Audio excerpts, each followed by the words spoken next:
अस्सलाम वालेकुम स्टूडेंट्स। हमने इसके क्वेश्चन नंबर 6 तक देख लिए थे रिव्यू एक्सरसाइज यूनिट नंबर 1 के। अब हम आ जाते हैं इसके क्वेश्चन नंबर 7 में। उससे कितने हमने सिंप्लीफाई करने हैं और हमारे पास 3 पार्ट्स हैं। तो ये जो 3 पार्ट्स हैं अगर हम इसको याद करें तो हमने 1.2 में इसी तरह के क्वेश्चन किए हुए हैं, जिसको हमने पावर को सिंप्लीफाई करके, जिसमें होता है पावर पे पावर हो तो कैंसिल हो जाती हैं, और अगर वो बेसिस सेम हो तो पावर साइड हो जाती हैं। तो ये उन्हीं क्वेश्चन की आगे इन्होंने क्वेश्चन गिवन है, क्वेश्चन जो हमने 1.2 में किए थे। अब हम आ जाते हैं इसके पार्ट नंबर 1 पे। इसमें क्या लिखा हुआ है ये हम इसकी सोल्यूशन स्टार्ट करते हैं। वैसे तो ये सिंपल है, इसमें कुछ भी नहीं है। पहले ये जो वेरिएबल की पावर है वो एज इट इज़ रही है।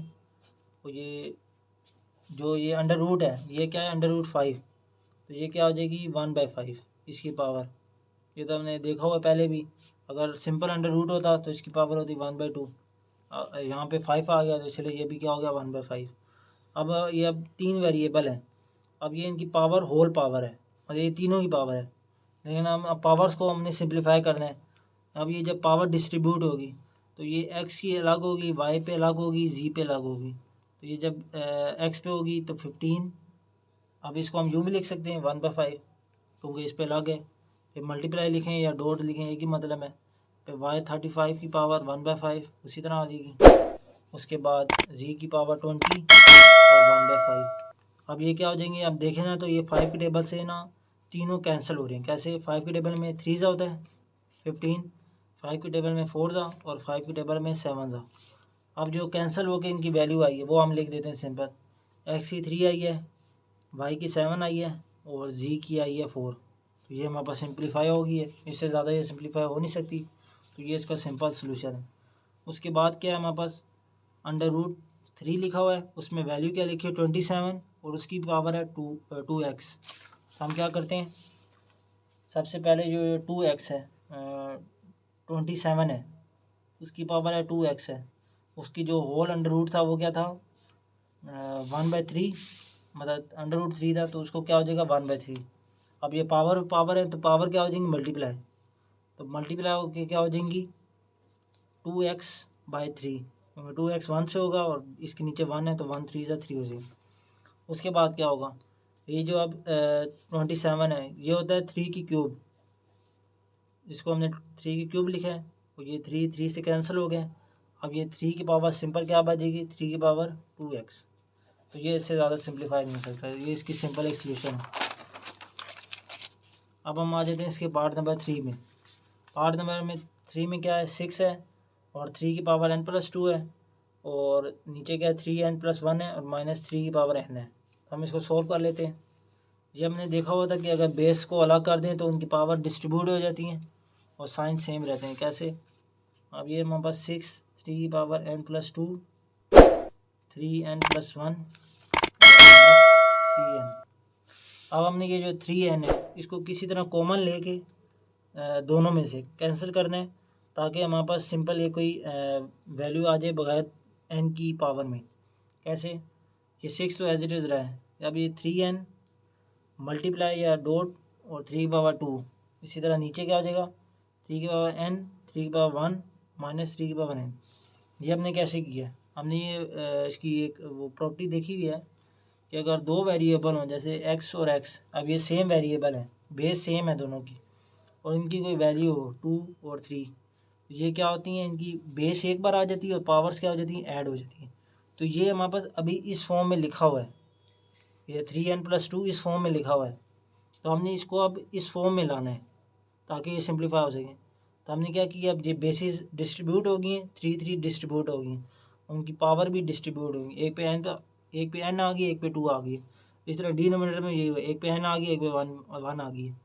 अब हम वापस ये 3n को पहले लिख देते हैं और 6 बाद में आ गया, और ये 3 का स्क्वायर क्या आता है 9, चाहे इसकी जगह मल्टीप्लाई भी डाल देते हैं। उसके बाद क्या, अब ये 3n इधर भी आ रहा है और माइनस की साइड पे भी आ रहा है, तो दोनों में से 3n कॉमन ले लेंगे।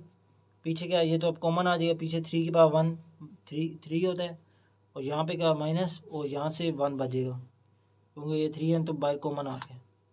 अब ये 3n कैंसिल हो जाएगा, 6 9 से क्या होता है 54, और 3 - 2 1, 3 - 1 2 होता है, और 2 के टेबल में अगर देखें तो 27 आता है, तो ये सिंप्लीफाई हो जाएगा। तो ये हमारे पास क्वेश्चन इस तरह सिंप्लीफाई हो जाता है। अब हम आ जाते हैं इसके क्वेश्चन नंबर 8 पे। इस क्वेश्चन में क्या गिवन है, the sum of 3 consecutive odd integers is 51, find the 3 integers. अब ये जो क्वेश्चन है ना, ये हमने एक्सरसाइज 1.3 में देखा हुआ है इसका। इसी तरह का क्वेश्चन एक गिवन था, लेकिन उसमें था कंसेक्यूटिव इंटीजर्स, लेकिन इसमें क्या आ गया, ऑड इंटीजर्स। तो इसका हम सोल्यूशन देख लेते हैं। हमने जो अगर पिछला क्वेश्चन देखें जो 1.3 में था कंसेक्यूटिव इंटीजर, तो हमने क्या किया था, x+1 x+2। ये हमने क्यों किया था कि अगर पहला नंबर 1 हुआ तो 1 में 1 ऐड किया तो 2 आ जाएगा, और उसी 1 में अगर 2 ऐड किया तो 3 आ जाएगा। इसी तरह एक कंसेक्यूटिव है, लगातार नंबर है, कोई बीच में वक्फा नहीं है, गैप नहीं है, लगातार नंबर है 1 2 3। लेकिन अब जो क्वेश्चन में गिवन है वो है ऑड इंटीजर्स। ऑड इंटीजर्स क्या होता है कि अगर 1 है तो अगला होगा 3, अगला 3 है तो अगला होगा 5, अगला 5 है तो 7। अभी हम देखें ना तो इसमें फ़र्क कितने का है, 1 का है, फिर 2 का है, फिर मतलब इस तरह फ़र्क है इसमें। पहले में 2 का है, फिर अगर हम पहले से दूसरे तक का देखें तो फिर है 4 का, 2 3 4। तो हम अगर इसको पहले लिख देते हैं, अगर हम पहले कहते हैं x है, अगला हम कहते हैं x+2 है। अब ये 2 का हमने गैप दिया है क्योंकि ऑड इंटीजर है। फिर हम कहते हैं x+4 है। अभी हम देख लेते हैं क्यों हमने ये 3 इंटीजर ऐड किए हैं। अगर हम पहले कहते हैं कि पहला 1 है, फिर अगर हम 1 में 2 ऐड करें तो 1+2 क्या हो जाएगा, 3। अभी हम देखें तो 1 और 3 क्या होते हैं, ऑड इंटीजर होते हैं। फिर इसी 1 में अगर 4 ऐड करें तो 1+4 क्या होता है, 5। तो हमने यही तो भी कहा था कि यही हमारे पास ऑड इंटीजर होते हैं। ये इसी तरह हमने इसको लेट किया। अब ये चीज़ हमें याद रखनी है कि समझ ले तो समझ आ जाती है, सही है। नहीं तो हमें ये 3 इसके वेरिएबल लेट करने हैं, ये जो याद रख लेंगे। तो हमने सिंपल इसको क्या करना है, अब कंडीशन क्या थी, ये जो 3 इंटीजर इनका सम किसके इक्वल है, 51 के। तो हमने ये जो 3 इंटीजर हैं सिंपल इसको ऐड कर देना है, x+2 + x+4 इक्वल है 51 के। अब ये हमारे पास x वालों को हम पहले ऐड कर देते हैं, x + x + x कितना हो जाएगा, 3x, और ये +2 + 4 क्या हो जाएगा, +6, और 51 अपनी जगह पर है। अभी हमें क्या चाहिए, x की वैल्यू। तो हम क्या करते हैं, +6 को राइट साइड पे लेके जाते हैं, तो 51 - 6 क्या हो जाएगा, 45। और हमें क्या चाहिए, x, तो 3 को हम डिवाइड कर देते हैं क्योंकि उधर मल्टीप्लाई हो रहा है।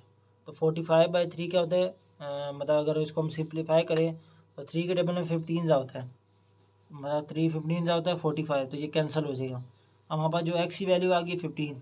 अब हमारे पास ये जो पहला ऑड इंटीजर है वो आ गया। अब हमें दूसरा भी चाहिए, तीसरा भी चाहिए। तो हम क्या करते हैं, सिंपल x की जगह उसकी वैल्यू पुट करते हैं, +2 करते हैं, तो ये हमारे पास दूसरा इंटीजर है ना। तो हम क्या करते हैं, x की जगह 15 ऐड करते हैं, लिखते हैं, और +2 उसमें कर देते हैं, तो क्या हो जाएगा, 17। और फिर हमने क्या करना है, ये जो x है उसी में 4 ऐड करेंगे तो तीसरा भी आ जाएगा। तो x क्या था, 15 + 4 = 19। अब ये जो हमारे पास इंटीजर आए हैं ऑड इंटीजर 15 17 19, अगर हमने चेक करना है कि जो हमारा आंसर है 51 जो इनका सम था वो इक्वल है, या हमने जो सोल्यूशन की है वो सही की है, तो हम अगर इन तीनों को ऐड करें तो वो इक्वल होगा 51 के। तो ये हमारे पास चेक भी हो जाएगा कि सही है या गलत है। तो आज की वीडियो के लिए इतना ही। उम्मीद है आपको वीडियो अच्छी लगी होगी। वीडियो को लाइक करें, शेयर करें और चैनल को सब्सक्राइब करें।